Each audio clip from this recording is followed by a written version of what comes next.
The day Dorothy Turner turned down her 15th suitor, she did it so quietly and so firmly that the man actually tipped his hat to her on the way out, as though she had done him a kindness.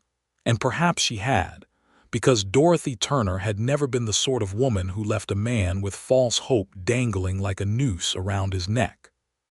The town of Caldwell, Kansas, in the autumn of 1878, was not the kind of place where a woman could afford to be choosy for long without earning herself a reputation.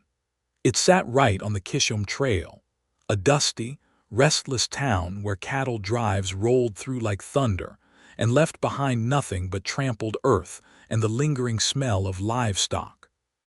Men came through Caldwell in numbers that would have made a less discerning woman dizzy with possibility.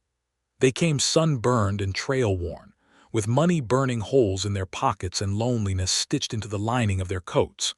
And they came, more than a few of them, to the front porch of the Turner homestead on the eastern edge of town, drawn by word of mouth and the simple fact that Dorothy Turner was, by any honest accounting, the most capable and striking woman in the county. She was 26 years old. She had dark chestnut hair that she kept pinned back in a practical braid most days, though on Sunday mornings she let it fall loose past her shoulders in a way that made the women at church envious and the men at church forgetful of their hymn numbers. Her eyes were a shade of amber that changed with the light, going gold in the afternoon sun and deep brown by firelight. She was tall for a woman of her time, with strong hands from years of running the homestead largely on her own since her father's passing 3 years prior, and she had a directness about her gaze that unnerved men who were not accustomed to being looked at straight. The 15 men who had come calling had not been bad men, most of them. There had been a cattle rancher from Wichita who owned more land than he could ride across in a day, a banker with soft hands and a gold watch chain, 2 trail bosses who fancied themselves romantic, a preacher's son who quoted scripture at inopportune moments, a widower with 4 children who needed a mother more than he needed a wife, and 9 others of varying degrees of sincerity and suitability. Dorothy had considered each of them with the same measured patience she applied to everything in her life, and she had declined each one with a politeness that left them puzzled rather than wounded, because she never led them to believe the answer might be different if they only asked again. Her neighbor, Hattie Goss, who was 53 and had been married for 30 years to a man she tolerated with cheerful resignation, had taken to stopping by the Turner porch with a frequency that Dorothy recognized as surveillance disguised as friendship. "Dorothy," Hattie said one October afternoon, settling into the rocking chair she had claimed as her own over years of uninvited visits, "folks are starting to talk." Dorothy was mending a length of fence rail on the porch steps and did not look up. "Folks always talk, Hattie. It keeps them from doing more mischief. They're saying you've got notions above your station, that you think too well of yourself to settle." Dorothy set down her hammer and looked at Hattie with that amber gaze that made even 60-year-old women feel slightly examined. "Is that what they're saying?" "Some are. Others say you're waiting on something specific, but nobody can work out what." Dorothy picked her hammer back up. "Maybe I don't know what I'm waiting on either, but I know what I'm not waiting on, and that's good enough for now." Hattie rocked in her chair and let the matter rest for approximately 40 seconds. "Tom Haverson is asking around. He just sold his herd and he's looking to settle." Tom Haverson chews with his mouth open and disagrees with everything a person says before they've finished saying it. Hattie pressed her lips together to suppress a smile. "Well, I suppose those are reasonable objections." It was the following Tuesday that Warren Rourke rode into Caldwell. He came from the south, which meant he'd been on the trail, though he was cleaner than most trail men when they first hit town. His horse was a dark bay with a white blaze, a well-kept animal that told you something about its owner.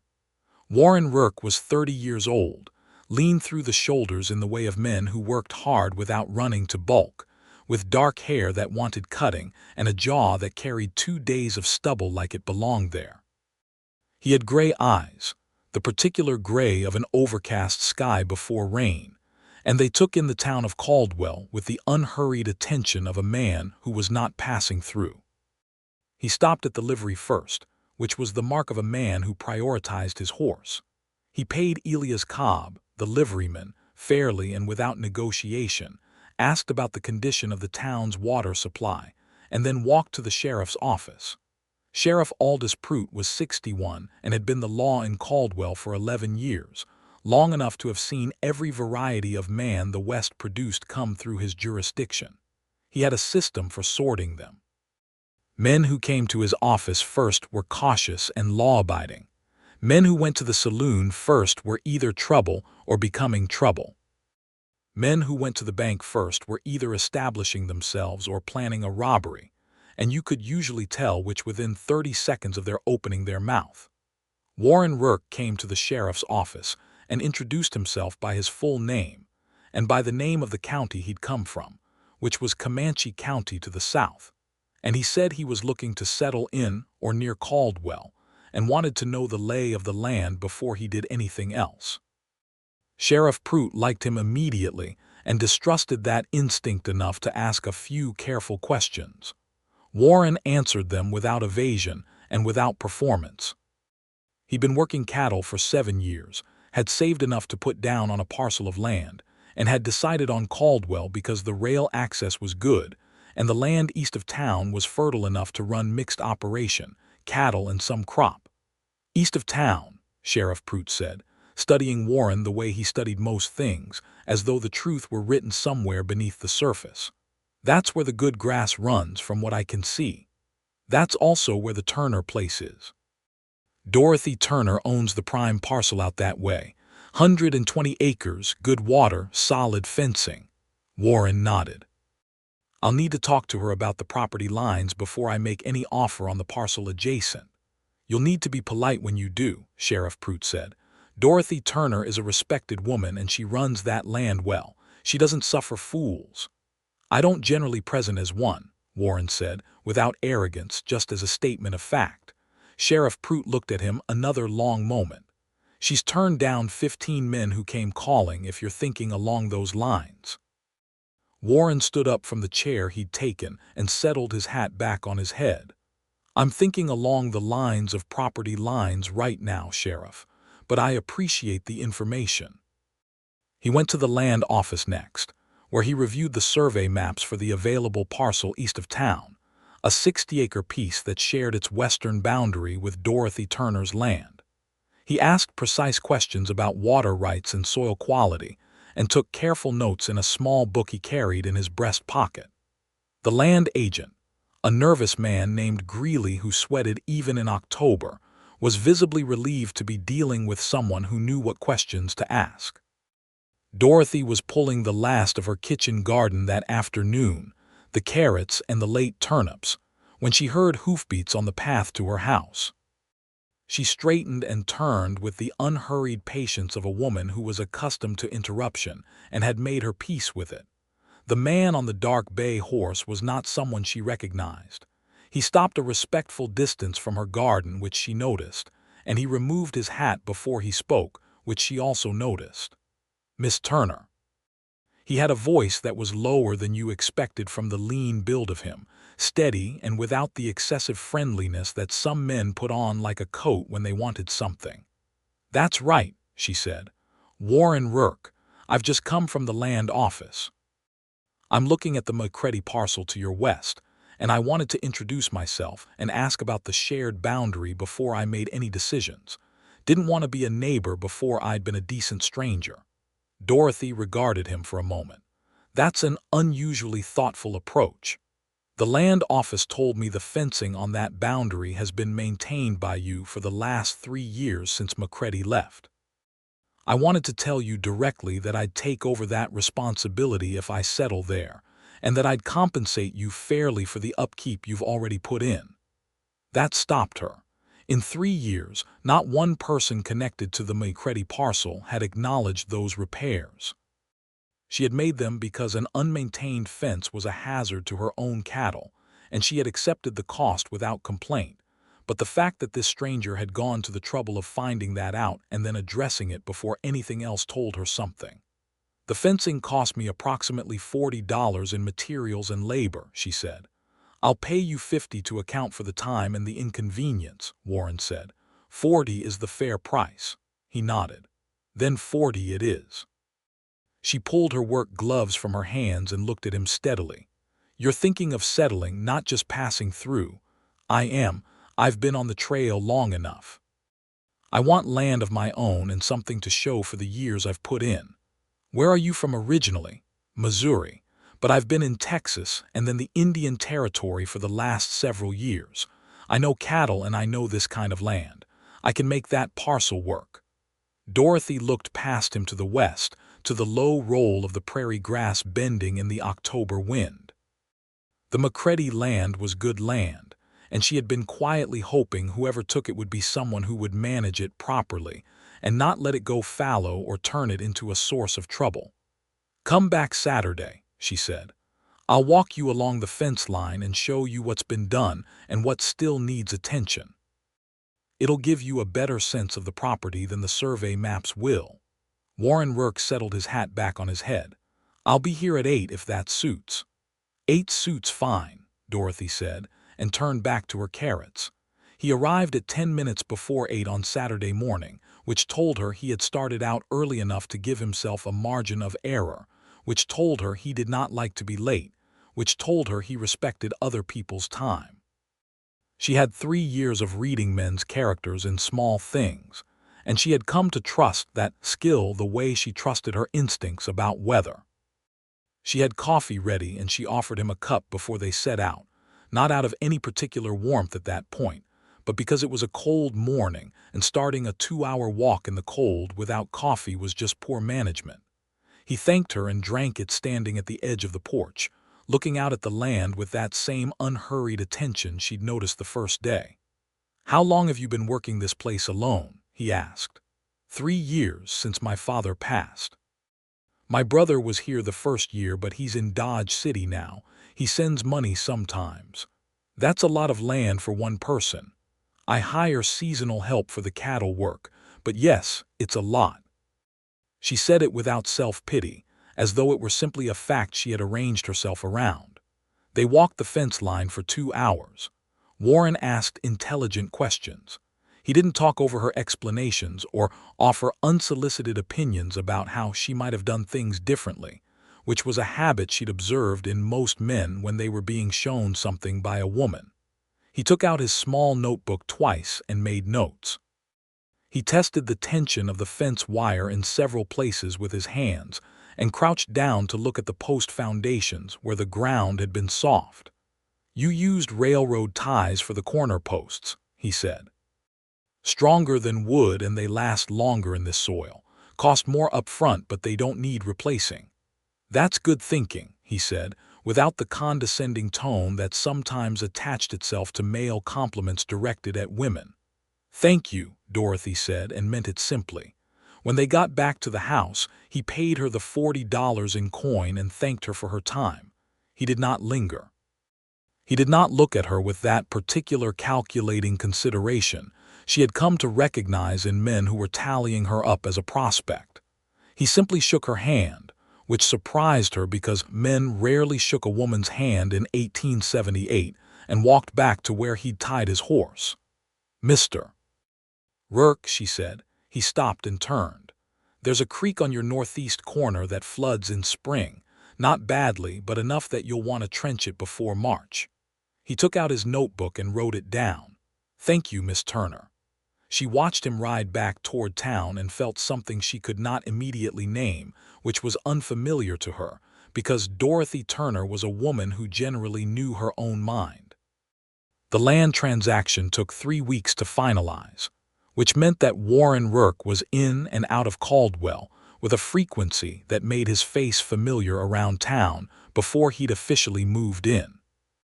He ate at the Caldwell Hotel dining room most evenings, where the food was serviceable and the company was optional. He spent his days at the parcel, walking it and planning, and Sheriff Prout, who watched the town with the thoroughness of a man who took his responsibility seriously, noted with approval that Warren Rourke did not spend his evenings in the saloon or his days in idle conversation.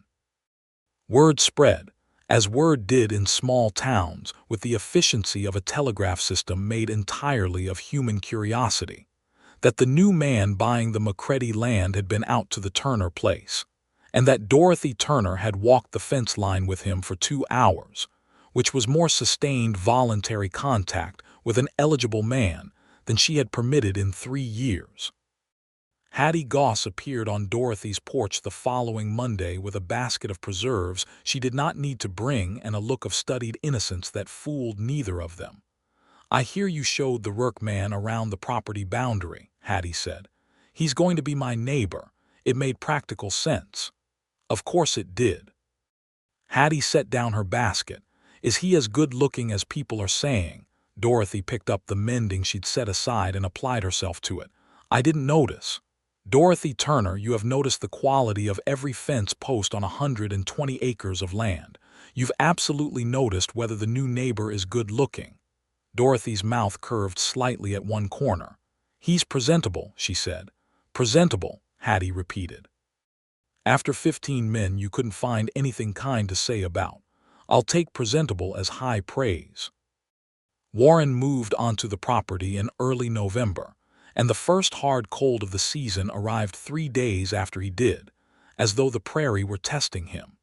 He had managed to get the main structure of a temporary cabin erected before the cold hit, and Dorothy could see the smoke from his chimney from her kitchen window in the mornings, a thin gray line rising against the white sky. She found herself noticing it in a way that was different from noticing the smoke from any other direction, and she was honest enough with herself to acknowledge that difference even if she wasn't ready to name it.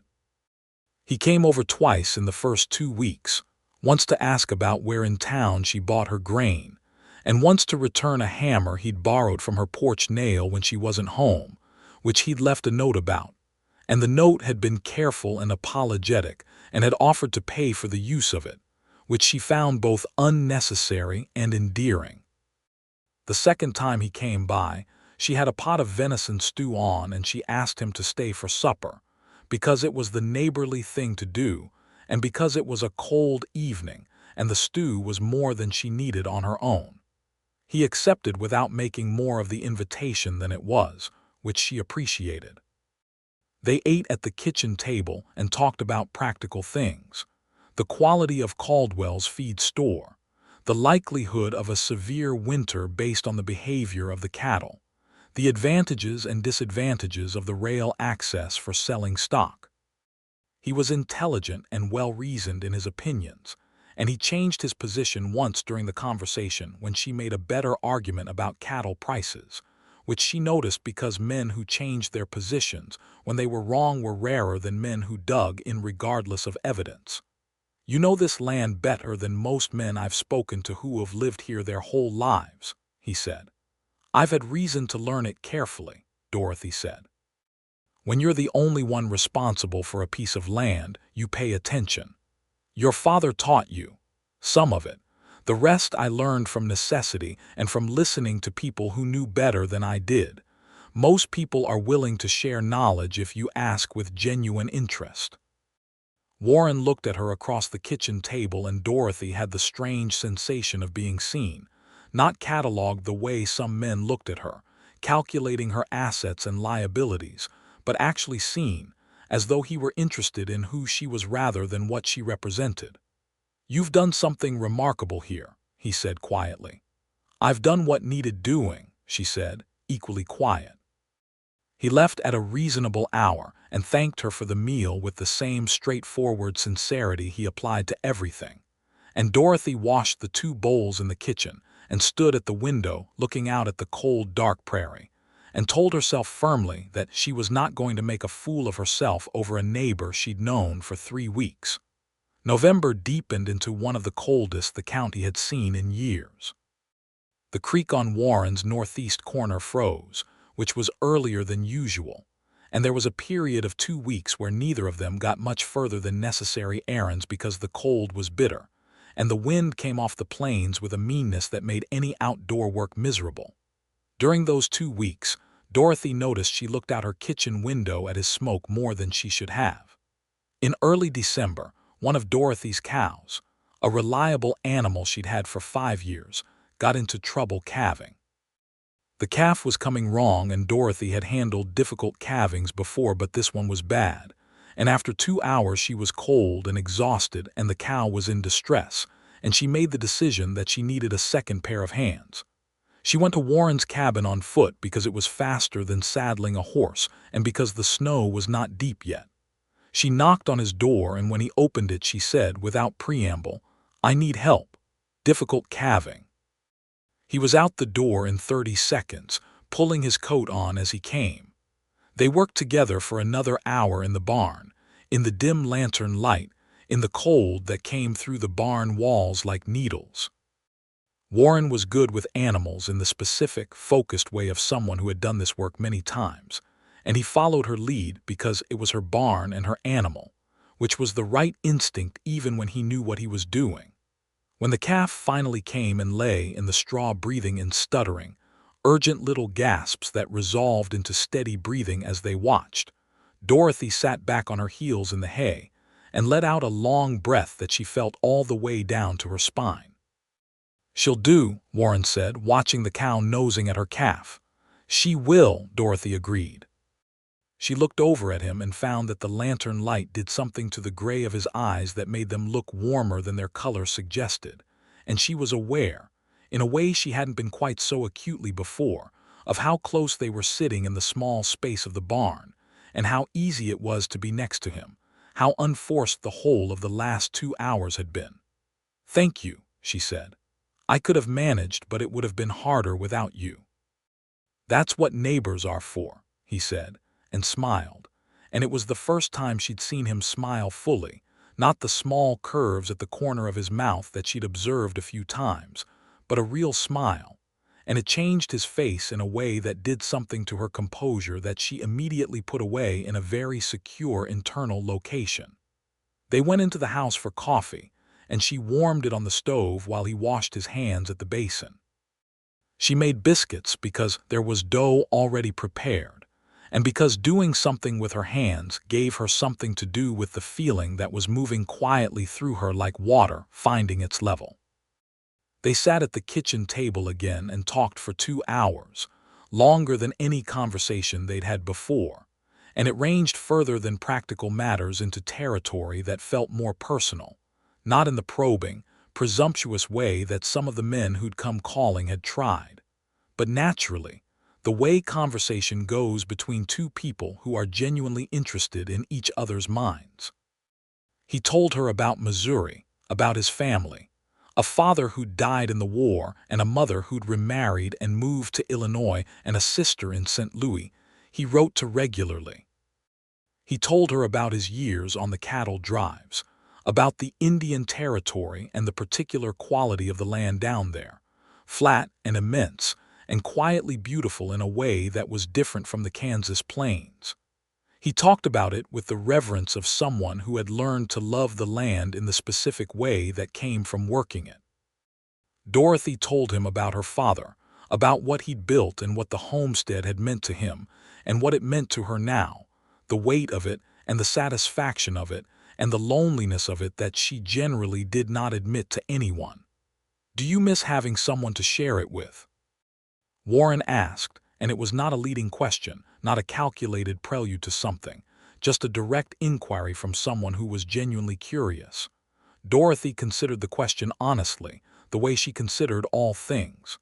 "I miss having someone who would understand what it is," she said. "The work of it and the beauty of it and what it means to be here. I don't miss the idea of a husband. I miss the idea of a person who would see all of this the way I see it." Warren nodded and looked at his coffee cup and then out the window at the dark, snow-lit prairie. "That's a precise and honest way to put it," he said. She studied him in the lamplight. "Most people think it's strange that I've lived this way. Most people think a lot of things that aren't their business," he said.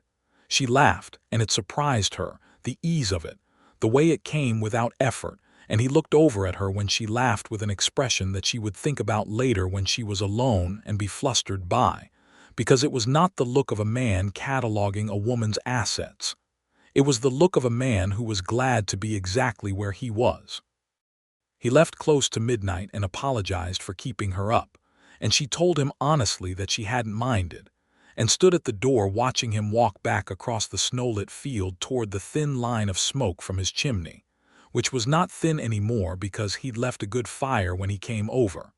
And she thought, standing there in the doorway with the cold coming in around her, that she was in a considerable amount of trouble. December went on and the cold got worse, and they fell into a rhythm that neither of them had designed, but that felt as natural as the slope of the land. He came over twice a week, sometimes for a purpose and sometimes without a stated one, and she cooked because she cooked anyway, and it was sensible to cook for two, and she was honest enough with herself to admit that was not entirely the reason. He helped with things around the property that she hadn't asked for help with, not in the way of a man who assumed he knew better, but in the way of someone who noticed and asked whether she'd like a hand, and she said yes when she needed it and no when she didn't, and he accepted both answers with equal equanimity. Hattie Goss, who had elevated her surveillance to an art form, appeared at the Turner porch one Thursday afternoon with her basket of unnecessary preserves, and looked at the cleared path between Dorothy's porch and Warren Rourke's fence line with the satisfied expression of a woman whose hypothesis had been confirmed. "The new neighbor's been over again," Hattie observed. "He helped me reset the south gate. The post had shifted in the freeze." "Of course it had," said Hattie. Dorothy gave Hattie the amber look. "You have something you'd like to say to me directly?" "I'd like to say that in 30 years of watching people in this county, I've never seen you look the way you look when that man's name comes up, and I say that as someone who has known you since you were 11 years old." Dorothy was quiet for a moment. "He's a good man," she said finally. "A good many of the 15 were decent men," Hattie said gently. "Yes," Dorothy said, "they were, but they weren't." She stopped. "They didn't make me feel like myself," she said. "They made me feel like I was being evaluated, like I was a prospect they were weighing up. Warren just talks to me. He just sees me as a person." Hattie was quiet, and for once she did not fill the silence with commentary. "I don't know what that means," Dorothy said. "Or I know what it might mean, but I don't know what to do about it." "You might consider letting it mean what it means," Hattie said quietly. It was just before Christmas when the situation in Caldwell that had been simmering in the background finally boiled over in a way that touched Dorothy directly. The trouble had its origins in a man named Cord Bigelow, who ran cattle on the North Range and had, for the better part of a year, been pressing his claim on a disputed water source that several smaller landowners, including Dorothy, depended on. Bigelow was not violent by nature, but he was aggressively lawyerly, and he had filed papers in Wichita asserting that the creek that fed the eastern homesteads ran through land he'd acquired title to, and that the others were drawing water without right. The dispute had been grinding through the county court system for months.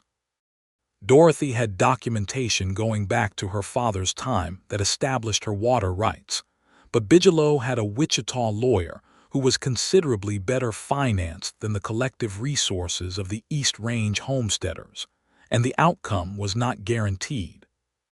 Sheriff Prout called a meeting at the jailhouse on the 18th of December with the half-dozen affected landowners to discuss how to organize a legal response. Dorothy sat through it and listened and contributed several precise observations about the documentation available, but the mood in the room was dispirited. Bigelow had money and legal representation, and the Eastern homesteaders had their original land grants and their outrage. Warren Rourke was at that meeting, because the water dispute affected the creek he used, and he sat through it the same way he sat through most things, quietly and attentively, and when the meeting had essentially wound down into mutual frustration, he said, without drawing attention to himself, "There's a land attorney in Wichita named Benjamin Hartley. He argued water rights cases in the federal courts in Texas for 6 years before he came to Kansas. He's not cheap, but he's not as expensive as you'd think, and he wins." Sheriff Prout looked at him. You know this man. I worked a case adjacent to one of his in Texas. He's the right man for this." "We don't have the collective funds for a Wichita attorney," said one of the other landowners, a man named Gresham. "You might if you pool," Warren said. "And there's another option. The survey records in Wichita may already establish a public easement on that creek based on historical use. If they do, Bigelow's claim falls apart without going to trial. I'll ride to Wichita after Christmas if someone gives me the documentation to take along." Dorothy looked at him across the room, and there was a quality to that look that several people in the room noticed, including Hattie Goss's husband Martin, who mentioned it to Hattie that evening, and set off a domestic conversation that occupied the Goss household until well past supper. "I'll give you my father's original land grant and the water records," Dorothy said. "I have everything organized." "I expected you would," Warren said. He rode to Wichita on the 27th of December, 2 days after Christmas, with a saddlebag full of documentation and a list of property descriptions from each of the affected landowners. Dorothy had organized everything into a leather folder she'd oiled and stitched herself, with a precise index of each document in her clear, careful handwriting. Warren had looked at it before he packed it and said, with a kind of quiet wonderment, "You did all of this on your own." "It needed doing," she said, and handed him an additional $8 to contribute toward Benjamin Hartley's consultation fee. He was gone for 5 days. Dorothy told herself it was entirely reasonable that she was aware of the absence of his chimney smoke every morning. She managed her property and her animals and her daily business with the same efficiency she always applied to everything, and she allowed herself to think about him in measured portions, the way you ration water in a dry summer. He came back on the 1st of January, 1879, with news that was better than they dared to hope.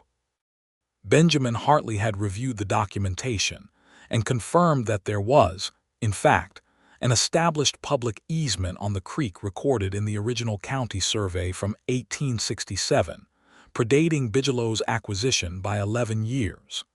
Bigelow's Wichita lawyer had either missed it or hoped no one else would find it. Hartley had already filed the relevant papers and was confident the case would be resolved in the homesteader's favor within 30 days. The meeting where Warren reported this news back to Sheriff Prout and the affected landowners was a considerably more cheerful gathering than the pre-Christmas one had been, and Dorothy sat across the room and felt something expanding quietly in her chest that had less to do with the water rights and considerably more to do with the man who had ridden to Wichita in the winter cold on behalf of people he'd known for less than 3 months. After the meeting, she walked back toward the East Road and he fell into step beside her without it being arranged, the way things between them often weren't arranged but happened anyway. "You didn't have to do that," she said. "It needed doing," he said, and she recognized her own words and felt a warmth move through her that the January cold couldn't touch. They walked in comfortable silence for a little while, which was one of the things she had come to value most, that she didn't have to fill the space between them with words or performance, that the silence was just silence and not absence. "Miss Turner," Warren said, and there was something different in his voice, a quality she hadn't heard before, something beneath the steadiness of it. "Warren," she said, "I've been thinking about something I ought to say to you, and I've been working up to saying it for a while, and I've decided that the longer I wait the more time I'm wasting, and I've wasted enough time in my life on things that weren't worth the wait." Dorothy stopped walking. He stopped too, and they stood on the cold January road with the empty winter prairie stretching out around them and the distant sound of Caldwell going about its business. "I know you've turned down 15 men," he said. "I know that because the sheriff told me the first day I was here, and I've been thinking about it ever since, not in the way of a man who sees it as a challenge, but in the way of a man who keeps asking himself what those 15 men missed." He looked at her with those rain-gray eyes that the cold morning light had turned almost silver. "I think they missed that you're not looking for someone to provide something you don't have. You're looking for someone to stand alongside what you've already built. someone who sees you. Dorothy's heart was doing something that her chest was barely containing. I intend to be the last man you ever need to turn down, Warren said. Not because I intend to push or press or wear you down, but because I intend to be worth saying yes to. And I thought you ought to know that, so there's nothing uncertain between us. The wind moved across the prairie and lifted a strand of hair across Dorothy's face, and she pushed it back with her gloved hand and looked at Warren Rourke in the pale January light, and felt, for the first time in her adult life, that someone was seeing her completely. "That is the most honest thing any man has ever said to me," she said. "I don't have any other kind of thing in me to say to you," he said. She was quiet for a moment, and he waited, because he was the kind of man who could wait without it becoming pressure. "I need you to understand something," she said. "I am not going to change what I've built here or who I am to fit someone else's idea of a wife." "I would consider it a significant loss if you did," he said. "And I make my own decisions about this property and my own life. I would expect nothing less." "And I'm not easy," she said, and there was something in her voice that was the closest she'd come to telling him about the weight of the last 3 years. "I'm capable and I'm stubborn, and I have opinions about everything, and I'll tell you when I think you're wrong." "Dorothy," he said, and it was the first time he'd used her given name, and the way he said it, quietly and with complete attention, stopped everything else in the world for a moment. "I fell in love with your opinions before anything else." She looked at him for a long moment. The January sky was pale and enormous above them, and the grass bent in the wind, and somewhere in Caldwell a horse was stamping in the cold, and there was smoke from 6 chimneys and the ordinary sounds of ordinary life going on all around them. And Dorothy Turner, who had turned down 15 men with patience and certainty and never a moment's doubt, felt the certainty that had guided her all along settle into a different shape, the shape of yes. "Then we understand each other," she said. "I believe we do," he said. He offered her his arm, and she took it, and they walked back toward the east road together, and the cold felt less cold, and the prairie felt less empty, and the smoke from Warren Rourke's chimney, when it came into view against the white winter sky, looked like something that had always been there. The news spread through Caldwell with the speed that only small-town news achieves, accelerated by the fact that several people had witnessed Warren and Dorothy walking arm in arm on the January road, and reported back to various interested parties with varying degrees of accuracy. Hattie Goss knocked on Dorothy's door at 8 o'clock the following morning, basket of preserves apparently having been retired in favor of direct inquiry. "I heard you were walking with him yesterday," Hattie said, stepping inside without being invited in a way that Dorothy had long since stopped objecting to. "You heard correctly," Dorothy said, pouring coffee. Hattie sat down at the kitchen table and looked at Dorothy with 30 years of friendship and studied knowledge of her face. "Well," she said. "Well," Dorothy said and smiled. Hattie made a sound that was something between a laugh and a cry and pressed her hands to her face, and Dorothy laughed too, freely, in the way she had laughed that evening in the barn when the calf survived, the way that came without effort or calculation. "Does he know?" Hattie asked. "We understand each other," Dorothy said, which was not a complete answer but was honest, and Hattie, who had known Dorothy since she was 11, understood what it meant. January was a month of beginnings, which seemed appropriate since that was what January was supposed to be. Warren came to supper 3 times that week, and the second time he came, the conversation had a different quality to it, more open, less cautious, 2 people no longer managing the careful distance of new acquaintance, but settling into something closer and more comfortable. Dorothy found herself telling him things she had not told anyone, not because she was secretive, but because there had never been anyone who wanted to know them. About the night her father died, and how she had sat with him until morning, and felt the full weight of the property and the responsibility settle onto her shoulders in the dark, and had made the decision, quietly and privately, that she was equal to it. About the specific beauty of the East Kansas sky in late spring, when the grass went green and the light was long and golden, and the whole prairie seemed to be breathing. About the letters her brother sent from Dodge City that had grown shorter over the years as his life moved further from anything she recognized. Warren told her about the war's long shadow over his childhood, his father gone at Shiloh when Warren was 8, and the particular silence that settled into the house afterward that never entirely left. About a period in the Indian Territory when he'd worked alongside Cherokee ranchers who ran cattle with a knowledge of the land that made most white ranching look amateur, and how much he had learned from them, and how much he respected what they'd built, and the injustice of watching the federal government press harder on their land rights every year in ways that had no fairness in them, and his helplessness to do anything about it beyond bearing witness. Dorothy listened to that and valued it, because a man who was angry about someone else's injustice for reasons that had nothing to do with his own interest was a man whose character was real rather than performed. The Osage have land claims in this county that predate every white deed in the territory, she said. My father talked about it. He had genuine respect for what this land was before we were here. He sounds like a man worth knowing, Warren said. He was, Dorothy said quietly. He would have liked you. The look on Warren's face at that held something she would remember for a long time. February came, and with it the letter from Benjamin Hartley in Wichita confirming that the court had ruled in favor of the Eastern homesteaders on the water rights dispute. Cord Bigelow's claim was dismissed with prejudice, which meant he couldn't bring it again, and the public easement on the creek was officially recorded and registered in a way that would be considerably harder to challenge in the future.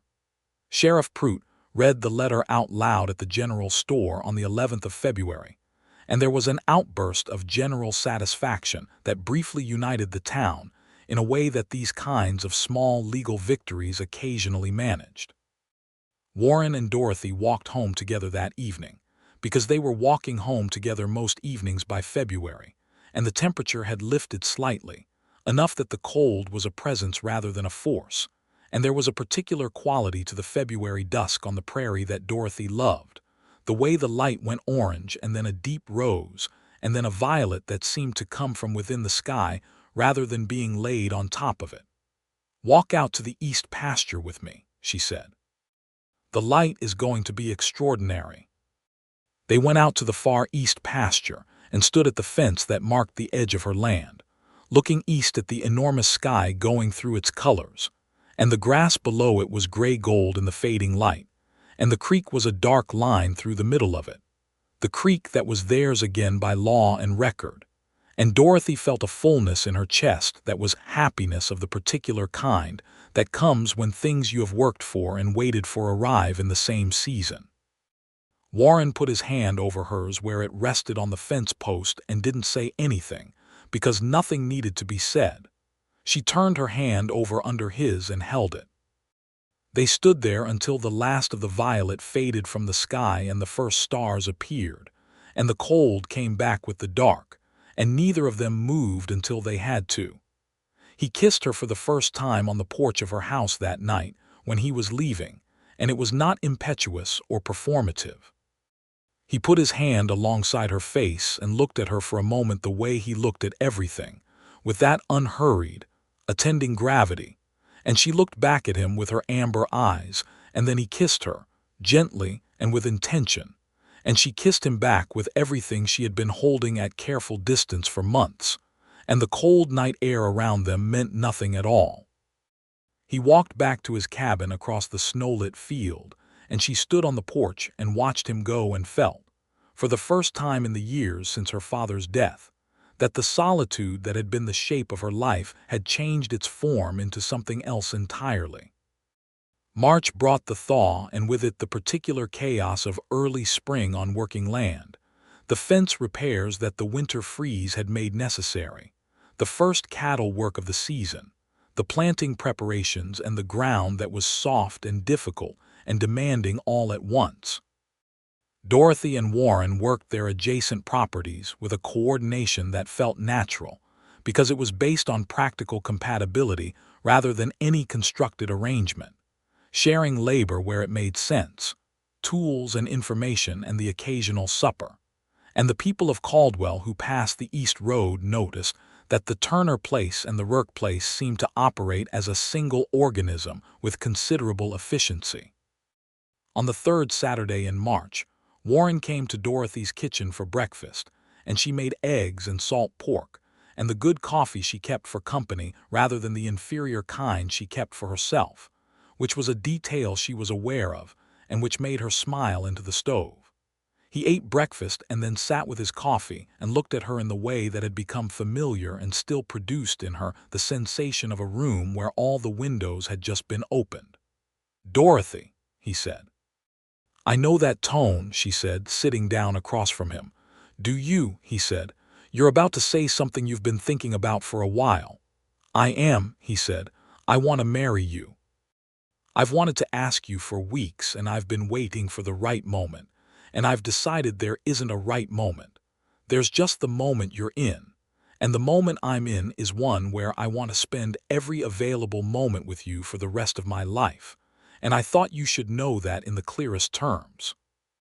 Dorothy looked at Warren Rourke across her kitchen table in the March morning, in the house that her father had built, and that she had kept by her own determination and her own labor, in the town that had watched her turn down 15 men with patient certainty, and wondered what she was waiting for, and she thought about the question she had put to herself in January. Standing on the road with the winter prairie around her, and this man looking at her as though she were something complete rather than something to be completed. "Yes," she said. It was the simplest thing she had ever said. Warren's face did the thing it had done the first time she saw him smile fully, that complete and unguarded openness, and she thought she could spend a very long time looking at that face and never find it tiresome. "Yes," he said, as though confirming it. "Yes," she said again and laughed, and he reached across the table and took her hands in both of his. They were married in Caldwell on the 5th of April, 1879, on a Saturday morning, because Dorothy had cattle to attend to in the afternoon, a pragmatic scheduling decision that the minister found slightly irregular and that Hattie Goss found entirely characteristic. The ceremony was held at the small white church on the main street, and it was full, because the town had a stake in this story in the way that towns always develop a stake in the stories of people they've watched for years.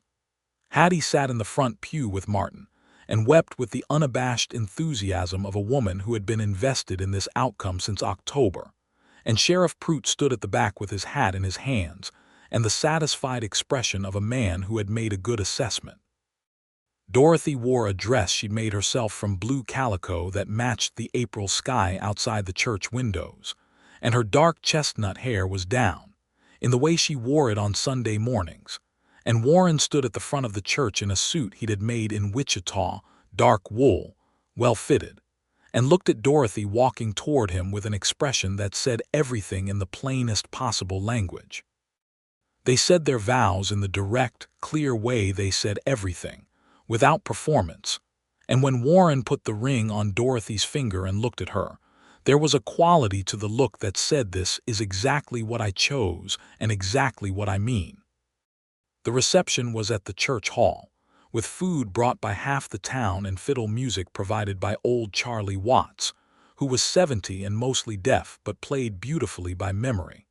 And there was dancing, and Warren danced with Dorothy in a way that made Hattie tell her husband Martin later that it was the finest thing she'd seen in 30 years of Caldwell spring dances.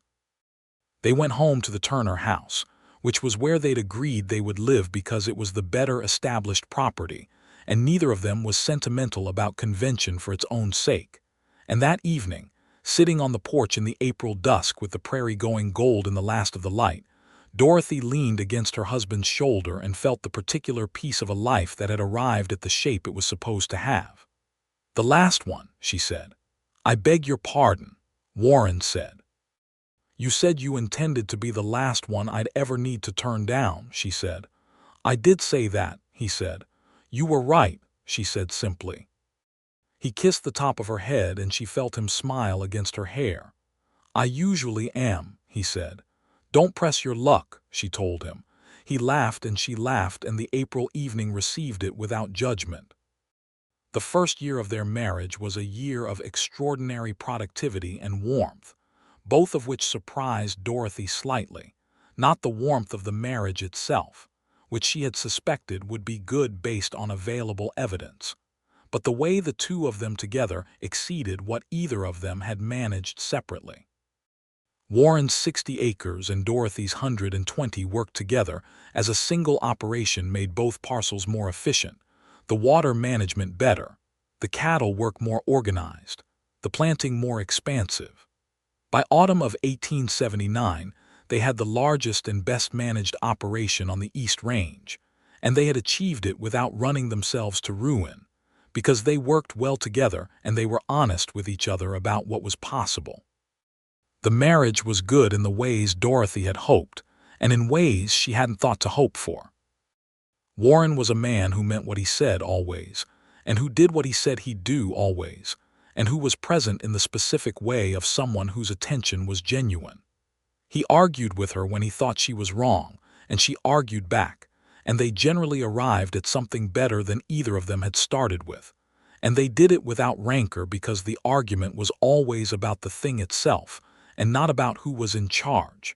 He made her laugh. He was a thoughtful and generous and patient man in private, in ways that she had not expected but quickly came to treasure, and she loved him with a depth and specificity that surprised her by growing rather than stabilizing. That was larger in December than it had been in April, and would be larger still by the following spring. Hattie Goss, who maintained her surveillance with undiminished enthusiasm, reported to Martin at intervals that Dorothy Turner Rourke appeared to be, by any observable metric, genuinely and completely happy. "She laughs more," Hattie said. "She always seemed happy enough to me," Martin said. "She was content," Hattie corrected with the precision of a woman who had been paying close attention. "Content and happy are different things. Content is what you are when things are going as they should. Happy is what you are when things are more than you asked for." Martin thought about this. "That's a fine distinction." "It's an accurate one," Hattie said. In June of 1880, Dorothy told Warren she was expecting a child, and the look on his face was something she held in her memory like a river stone worn smooth by water, precious in its weight and warmth. He was quiet for a moment, and then he put his arms around her and held her with a care that was different from any other kind of holding, and said against her hair, "Are you well?" "I am very well," she said. "Tired in the mornings, but well." "Whatever you need," he said. "I need you to not start treating me as though I'm made of china," she said. "I'm a healthy woman who is going to have a child, not a patient." He smiled, that complete and unguarded smile. "Understood," he said. He did not treat her as though she were made of china. He took on the heavier of the physical work without being asked, and without drawing attention to it. And he was there every morning when the nausea was bad, with plain dry biscuits and weak tea and no commentary. And in the evenings he read to her from the books she kept on the shelf next to the fireplace, novels and histories, and a natural history of the Great Plains that she had ordered from a catalog, and loved with a quiet passion. The pregnancy progressed well through the summer and into the fall. Dorothy managed her property and her household with the same efficiency as always, adapted to her changing body with characteristic practicality, and was only genuinely incapacitated for the 2 weeks in late October when she had a chest cold that Warren worried over considerably more than she did, and which she resolved by drinking strong tea and sleeping more than usual, and generally refusing to be unwell any longer than absolutely necessary. The baby came on the 14th of February, 1881, which Hattie Goss declared was the most romantic thing that had happened in Caldwell since Dorothy Turner had said yes to Warren Rourke on a March morning 2 years prior. It was a boy, healthy and loud, and possessed from his first minutes of a quality of determined presence that both parents recognized and exchanged a look about. They named him James, for Warren's father, who had died at Shiloh when Warren was 8 and had never got to see what his son became. Dorothy had suggested it, and the suggestion had done something to Warren that he couldn't entirely speak about and didn't need to because she saw it in his face and understood. James Rourke entered the world in the February of 1881 and immediately became the most important project that either of his parents had undertaken, which was saying a great deal given the scale of what they had each accomplished individually. He was a Rourke in his gray eyes and a Turner in his amber gold gaze when the light caught it at certain angles, and he had his mother's direct, considering quality from the beginning, looking at everything around him with the focused attention of someone who intended to understand the world thoroughly. Warren, who had spent his adult life being competent at difficult things, was briefly undone by the experience of holding his son for the first time, and Dorothy watched his face in those minutes with a tenderness that was larger than any feeling she had previously catalogued, which, given the catalogue she had assembled over the past 2 years, was saying something. "Hello," Warren said to James, very quietly in the same steady voice he used for everything, and James, with the unpredictable logic of newborns, stopped crying and looked at him, and Warren looked at his son with those rain-gray eyes and a silence that held everything. Dorothy looked at both of them and felt her heart do something it had been doing with increasing frequency since she'd first watched a man in a dark coat treat his horse well outside the Caldwell livery, and she said quietly, "He knows your voice already." Warren looked over at her. "How do you know?" "He's listening," Dorothy said.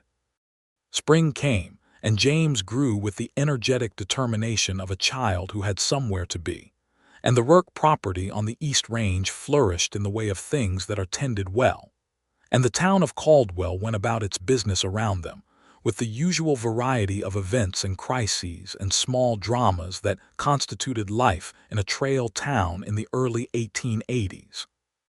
The cattle drive season of 1881 brought through Caldwell the usual flood of trail hands and commerce and dust, and Warren managed his first full herd sale with a competence that earned him a reputation among the buyers out of Wichita, and Dorothy handled the business side of it with the precision she applied to everything and watched Warren negotiate with the satisfaction of seeing a person fully in their element.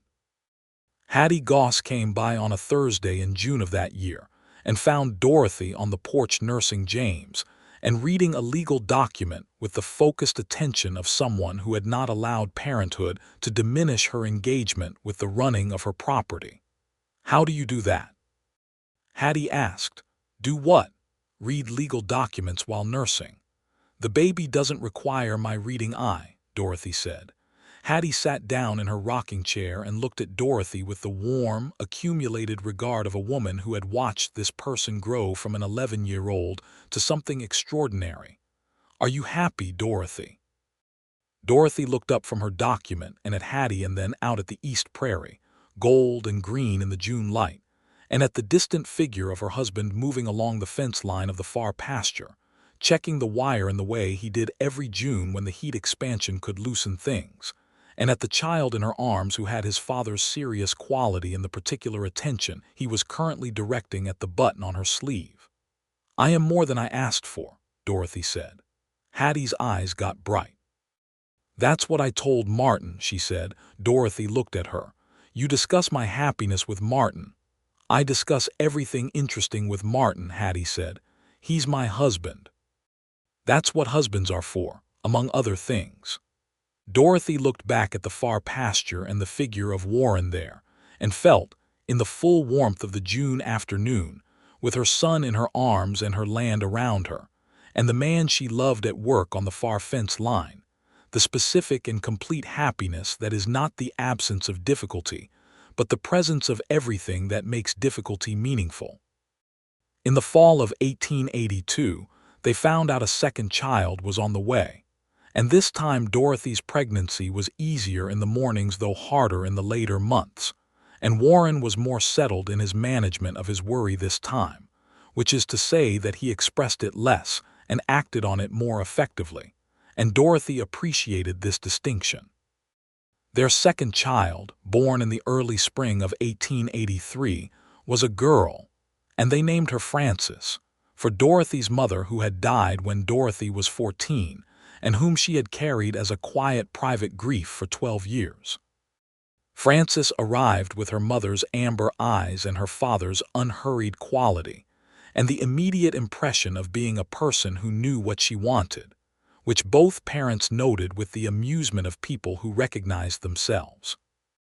James, at 2 years old, regarded his sister with the serious, evaluating attention that was already his characteristic mode of engaging with the world, and pronounced her acceptable after approximately 15 minutes of observation, which Warren and Dorothy both took as a positive development. The homestead in 1883 was a different entity than the one Dorothy had managed alone in 1878. It was larger, better equipped, more efficiently run, and full in a way that went beyond the practical. There was a second structure now, a proper barn that Warren had built with help from 4 neighboring men over a span of 2 weeks the previous year, and the original cabin had been extended and improved, and had the quality of a house that was being lived in thoroughly rather than just occupied. The kitchen garden was larger. The cattle herd had grown to 60 head. There was a vegetable cellar that Dorothy had designed herself, and which worked better than the neighboring farms' versions because of the placement of the ventilation. Warren had made friends in Caldwell, and so had Dorothy, though she had fewer and closer ones, which had always been her preference. Sheriff Prout and Warren played chess on Friday evenings at the Caldwell Hotel, a habit that had developed over 2 years into a genuine friendship. Dorothy and the schoolteacher, a woman named Marion Fowler who had come from Ohio, and who had the particular quality of intelligence that Dorothy found most interesting, which was the kind that was curious about everything, had developed a friendship over books and strong opinions that met on Dorothy's porch on Sunday afternoons and ranged across enough topics to keep both of them engaged. The water rights dispute, fully resolved and officially recorded, had settled into the background of their lives as a piece of history rather than a present tension. Cord Bigelow, who had not been a bad man so much as a greedy one, had sold his Northern Range operation and moved to Wichita, which was generally considered an improvement in the atmosphere of the county.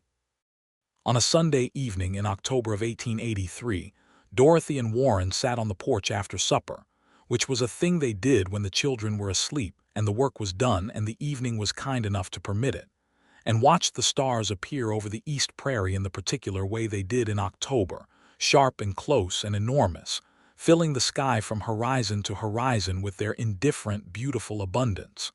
"I've been thinking about something," Warren said. "Tell me," Dorothy said. "I want to write to my sister in St. Louis, invite her to come for a visit in the spring. She's never seen this country." "I'd like to meet her," Dorothy said. "You speak of her with great affection. She's a fine person. I think you get on well. She has opinions about everything and she doesn't hesitate to express them." Dorothy turned to look at him. "Is that a quality you particularly value in women?" The corner of his mouth lifted. "It seems to be a pattern I've developed," he said. She laughed softly and settled back and looked at the stars. Somewhere inside the house, Frances made a small sound and then was quiet again, the particular subsidence of a sleeping child briefly disturbed and then returned to sleep. "Warren," Dorothy said. "Yes. Do you remember what you said to me on the January road, the 1st January? "I remember everything you've ever said to me," he said. "I also remember everything I've ever said to you. You said you intended to be the last man I'd ever need to turn down." "I remember." She looked at him in the starlight, this man who had ridden into Caldwell on a dark bay horse in the autumn of 1878, and gone to the sheriff's office first and paid his liveryman fairly, and come to her fence line to introduce himself before he'd established any right to be her neighbor. "You're also the only man I ever needed to say yes to," she said. Warren was quiet for a moment, in the way he was quiet when something mattered enough to hold before speaking. "That is the finest thing anyone has ever said to me," he said. She put her hand in his, as she had put it in his at the fence post in the February dusk 2 years before, and he closed his fingers around hers, and the October stars wheeled overhead in their enormous abundance, and the prairie breathed its great slow breath around them, and the two children sleeping inside the house were breathing too, and the cattle were settled, and the fences were sound, and the creek ran clear through land that belonged to them by law and by labor and by love. The winter of 1883 was milder than the one that had greeted Warren on his arrival 5 years before, and they moved through it with the ease of people who had learned their land and each other well. Warren's sister, Caroline, came as planned in the spring of 1884, and she was exactly as advertised, a lively, sharp-minded woman of 28 who took one look at Dorothy and Warren's operation and said, with the frank admiration of someone who recognized competence, "I can see why he stayed." She stayed for 3 weeks, which became 5 weeks, and in that time she became genuinely fond of Dorothy in the direct, uncomplicated way that some women are fond of other women who are entirely themselves. And she played with James and Francis with the comfortable ease of someone who was good with children. And she and Dorothy talked on the porch in the evenings while Warren read inside, and the children slept, ranging across subjects from the suffrage movement, which both of them had opinions about that Warren was diplomatically neutral on, to the quality of books available west of Wichita, to the question of what it meant to build a life in a place, whether building was something that was ever finished or whether it was always ongoing. "He's different with you than he was before," Caroline told Dorothy one evening. "Different how? He was always a good man. He's always been honest and steady and capable, but before there was something careful about him, something that was always a little held back." Caroline looked out at the prairie. "He's not held back now. He's completely himself with you." Dorothy absorbed this. "He makes me completely myself as well," she said. "I know," Caroline said. "That's what I came to see." Caroline went back to St. Louis in June with the promise of returning, and she kept that promise, coming back the following spring and the one after that, until her visits had become a fixture of the Rourke calendar and James and Francis knew their aunt as a regular and beloved presence in their lives. In 1885, Dorothy planted a stand of cottonwood trees along the eastern fence line, a project she had been planning since she first came to the property as a child, and that she had always told herself she would do when the time was right. She had not been able to articulate what the right time was until she was doing it, digging the holes in the April soil with Warren beside her, and James helping with the enthusiasm of a 4-year-old who found digging intrinsically satisfying, and Francis supervising from her position on a blanket in the grass. And the rightness of it was clear. The right time had been when there was someone to plant them with, and children who would grow up in their shade. "These will be tall enough to matter in 10 years, Warren said, tamping the soil around one of the young trees. "That's fine," Dorothy said. "We'll be here in 10 years. He looked up at her with the sun behind him, and she could not see his face clearly because of the light, but she knew the expression that was on it. "Yes," he said, "we will." The years moved in the way of good years, not without difficulty because no years are without difficulty, but with the quality of years where the difficulty is met with sufficient resource of character and partnership that it is handled rather than endured.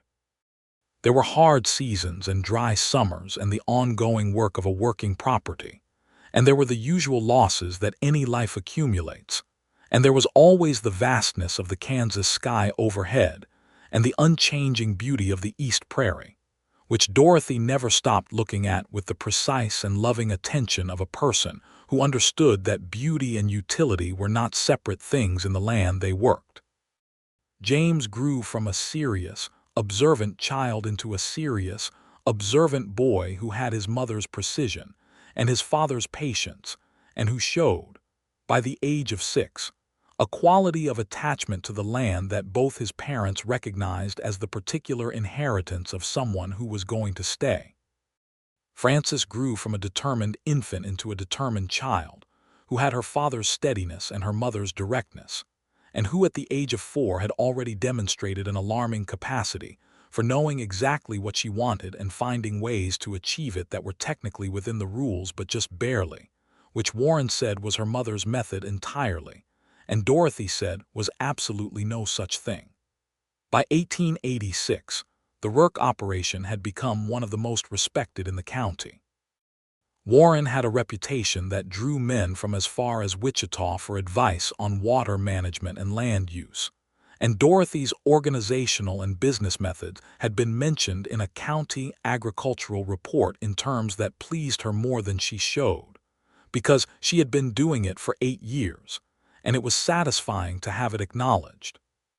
Sheriff Prout, who had been watching the East Range with the satisfied regard of a man whose early assessment had been correct, retired in the spring of 1886 and moved to Wichita to live with his daughter, and at the farewell gathering at the church hall, he made a short speech in which he said that the best thing that had happened in Caldwell during his tenure was not any particular law enforcement achievement, but the fact that a man from Missouri on a dark bay horse had gone to his office first before doing anything else, which he took as a measure of character.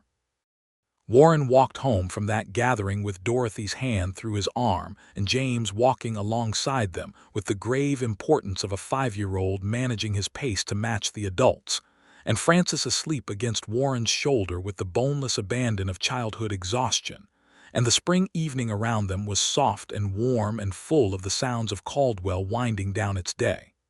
"He's a good man," Dorothy said of Sheriff Prout. "He is," Warren said. "He was fair with everyone who deserved fairness, and he was honest about who didn't. He told you about the 15 men my first day here." "He did," Warren said. "What did you think when he told you?" Warren considered this in his characteristic way, not reaching for the first available answer but for the accurate one. "I thought that 15 men had been looking at the wrong things," he said, "and I thought I'd better make sure I wasn't doing the same." Dorothy was quiet for a moment as they walked, with the evening stars just appearing and the cottonwood trees along the east fence casting long shadows in the last of the light, the cottonwoods that were not tall enough yet to matter but were growing. "You weren't," she said. "I know," he said. "I knew it fairly quickly." "How quickly?" "When you told me the fence repairs had cost $40 and refused to take 50, he said.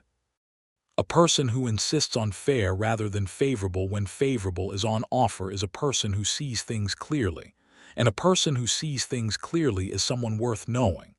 Dorothy laughed softly, that easy, effortless laugh that had never stopped surprising her with how naturally it came now.